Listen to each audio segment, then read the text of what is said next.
Hi, my name is Shelby Angel, and this is for AFRA's 140. The topic I chose to do for this assignment was poverty, and some of the questions I asked included, do you think the rich are growing richer and the poor are growing poorer? I also expanded on that question and asked people about their personal experiences regarding poverty, and some of these people were from different parts of California, including San Luis Obispo, San Diego, Orange County, Berkeley, and a few others. I then asked people if they think that the food industry had anything to do with certain conditions regarding poverty, to be more specific. And then I asked broader questions about poverty that most people would have to have at least one answer to. I don't have that many friends at SDSU, so I did ask people over FaceTime for friends that I know from other colleges, so I hope that's all right, and these people have a lot of knowledge and experience in education and poverty.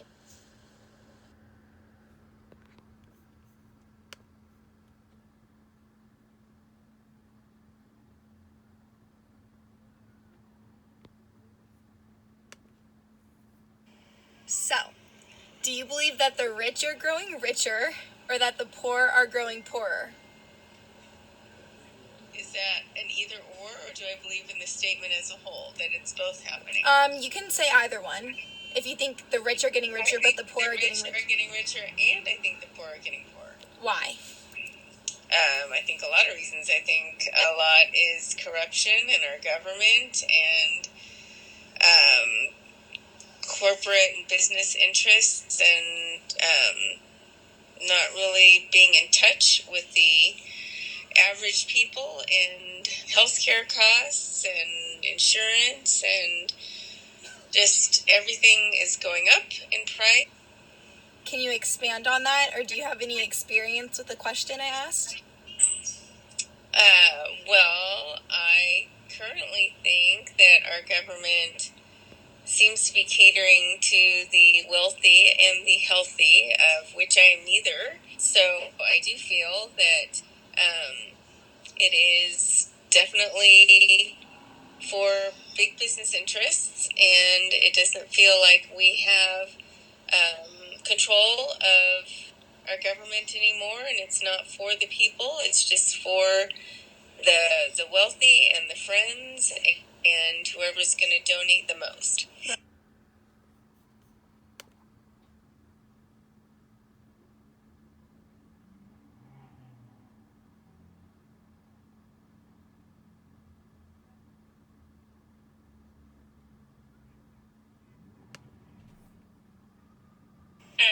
Ask me again. Have you yourself experienced poverty or witnessed anybody socioeconomically deprived? I have not, and I honestly don't feel like I have witnessed someone who is actually in dire need of that kind of situation. Just because I am from Orange County, we didn't really experience it that much, so I wasn't exposed to it. And here in SLO, I'm not really exposed to it either, but I know it's out there. I just haven't really seen it. Do you think your teachers could do a better job educating you on poverty? Or do you think they're doing enough now? I think in high school, they did not educate us at all on it. If they did, it was super brief. But in college, I've definitely been taught about poverty in so many classes. And I took sociology, and they talked about it in English and women's health, and they're talking about it now. So it seems like they try and bring it into the curriculum whenever they can. So you'd say that college brings the issue of poverty into play a lot more than high school did? Yeah, a lot more. Right.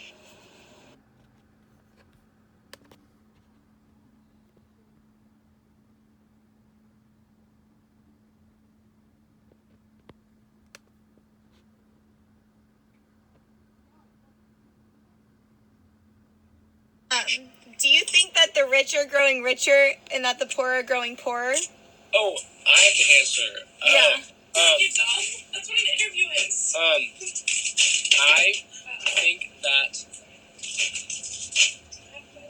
I would say, yes, they are. But I think that in recent times, the growth of the income inequality gap has decreased. Awesome. That was a terrible answer, but No, that was great. Thank you.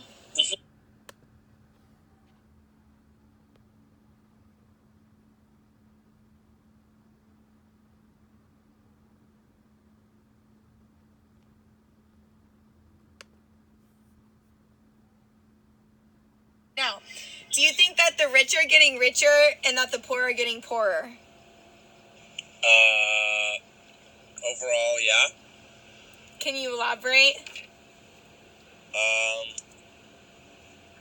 Well, Jeff Bezos, for example, is currently the richest man in the world, and he's only getting richer. And the lower middle class are going lower and lower below living wage. So if the living wage is getting higher, in a sense, they are also getting poorer, even if they're still making the same amount, because it costs more to live a normal life. Why is it costing more?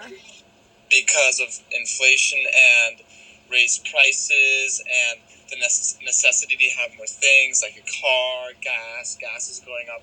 All that stuff is accounted for in the cost of living, and because the wages are still at the same level that they were a couple of years ago, people pissed off. And how is the stagnations of wages influencing poor people? They have to have multiple jobs in order to sustain a normal life. And would you say that those multiple jobs are robbing them of social experiences? Of course, there's also certain jobs that should stay the same wage because they're like part-time or something. I don't agree with that. But, what was your question? Do you think that people in poverty having to hold multiple jobs is affecting them socially and affecting their health? Well, obviously. They don't have enough time for their family, for them to take care of themselves because they're just working on paying for themselves. Right. Okay. Thank you.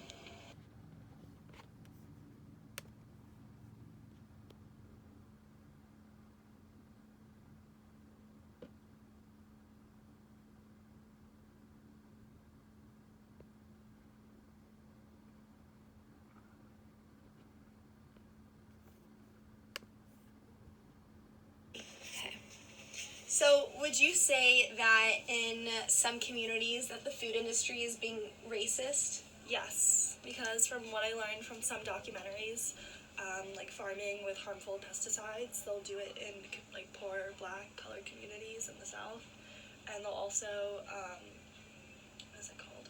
They'll do like factory farming as well. They'll like specifically set it up in those communities because they feel like, I don't know why they do that, racist. And it'll cause a lot of pollution and harm. And there's actually studies that it's like affecting the people's health that live there, and they're like not doing well because of the. And so, would you say as a response to this that the rich are getting richer and that the poor are getting poorer? Yes, the rich are getting richer, and the poor are getting poorer. But it's not as like simple as that. It's because like they control these large companies and organizations that have such an expand, and they're able to do things like this because they have so much control and so much power. So you'd say that the powerful companies in today's society are monopolizing certain industries and causing those industries to be taken over and racist? Yeah, I would say so. Got it. Okay. Do you have anything else? Nope. Okay, thank you. Okay.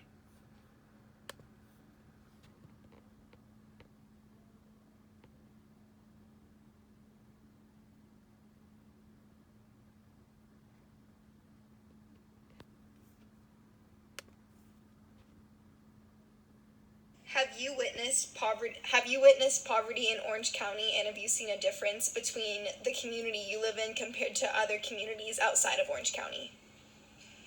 Yeah, actually, a lot of, I know this is a growing thing in Orange County, but we've been having like a lot of homeless people, especially in San Clemente, and there's a lot of like sober living homes, and we were just talking about this the other night. My family believes that like because they have so many of these sober living homes, it's attracting more homeless people, and I know like the homeless rates in like Dana Point and Laguna going down the coast have been going up each year, and we definitely see it like where I work, Kobe Surf Shop, just a very popular where everyone goes to hang out, shop, and eat. It is also like a beach. People are there all the time. There's a lot of homeless people there, and just a very public space which is weird, and we haven't seen that in the past, or at least not as much. And we see like people regularly like walking down the street, homeless people just during the middle of the day, and like more and more, and it's getting worse as we get closer to summer. And have you seen citizens of those cities reach out to the homeless people at all? I know that there was this reservoir. There was something that happened not that long ago where they kicked all the homeless people out of this like reservoir or something that all these people were spending or sleeping at, and so they started to like trickle into San Clemente, and because they kicked them out of the spot, they gave all of them like free like hotel for like a week or something, and I know a lot of people in San Clemente were like very angry about that, because not only were they bringing them into our town, but also they're giving them a free place to stay, and like basically like taking advantage of our city. And so people aren't really reaching out to help as much. I mean, there are a few individuals, I'm sure there's people who would love to help, but if people are more angry about it, then I guess like feel bad. Right.